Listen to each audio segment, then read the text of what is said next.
Hello students, मैं श्यामिन sir. आज मैं आप लोगों को फैराडे के द्वितीय नियम के बारे में बता रहा हूँ। तो इसके पहले के वीडियो में हमने फैराडे के प्रथम नियम के बारे में बताया है। तो आज के वीडियो में फैराडे के द्वितीय नियम के बारे में बता रहा हूँ।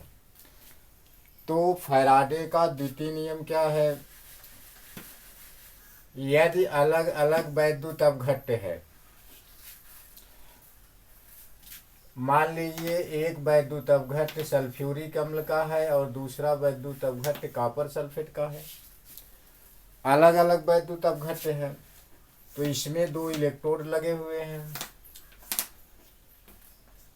जब इसे एक दूसरे के साथ कनेक्ट कर दिया जाता है तो इस वैद्युत अपघट्य के इलेक्ट्रोड पर मुक्त पदार्थ का द्रव्यमान जो है या पदार्थ की मात्रा W1 है और दूसरे इलेक्ट्रोड पर मुक्त पदार्थ की मात्रा W2 है। इसमें प्रवाहित विद्युत आवेश की मात्रा Q है और इसमें भी Q है। दोनों में आवेश की मात्रा समान प्रवाहित होगा और इसका विद्युत रासायनिक तुल्यांक Z1 है और इस सॉल्यूशन का Z2 है। तो पहले वैद्युत अपघट्य के लिए क्या होगा? W1 इक्वल टू Z1Q और दूसरे वैद्युत अपघट्य के लिए क्या होगा?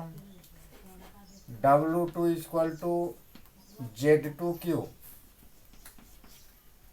From equation first and second. तो समीकरण 1 और 2 से यह हुआ W1 upon W2 equal to Z1Q upon Z2Q। तो यहाँ पे Q से कैंसिल हो गया। Q किसके बराबर होता है? IT। तो W1 upon W2 equal to Z1 upon Z2। यह जो है फैराडे का द्वितीय नियम है। अब इसमें देखिए W1 W2 क्या है? मुक्त इलेक्ट्रोड पर पदार्थ की मात्रा और Z1 Z2 क्या है? विद्युत रासायनिक तुल्यांक है। तो परिभाषा किस प्रकार इसका डिफिनेशन लिखेंगे, ध्यान से देखिए। भिन्न भिन्न वैद्युत अपघट्य अलग अलग है।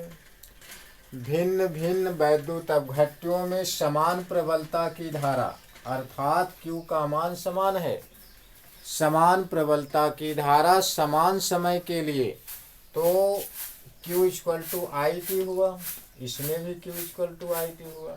समय और धारा जो है समान है तो समान प्रबलता की धारा समान समय के लिए प्रवाहित किया जाए तो इस इलेक्ट्रोड पर मुक्त पहले और दूसरे इलेक्ट्रोड पर मुक्त पदार्थ की मात्रा जो है उसके विद्युत रासायनिक तुल्यांक के समानुपाती होता है। या इस प्रकार का ये विद्युत रासायनिक तुल्यांक जो है इसका अनुपात किसके समानुपाती हो गया? मुक्त पदार्थ की मात्रा के। भिन्न भिन्न वैद्युत अपघट्यों में समान प्रबलता की धारा समान समय के लिए प्रवाहित किया जाए तो इलेक्ट्रोड पर मुक्त पदार्थों की मात्राओं का अनुपात उसके विद्युत रासायनिक तुल्यांकी के अनुपात के बराबर होता है। तो यह जो है फैराडे का द्वितीय नियम है। और यह Z जो है विद्युत रासायनिक तुल्यांक किसके बराबर होता है? तुल्यांकी भार के। जो इस वैद्युत अपघट्य में पदार्थ लिया गया है उसके तुल्यांकी भार के बराबर होता है।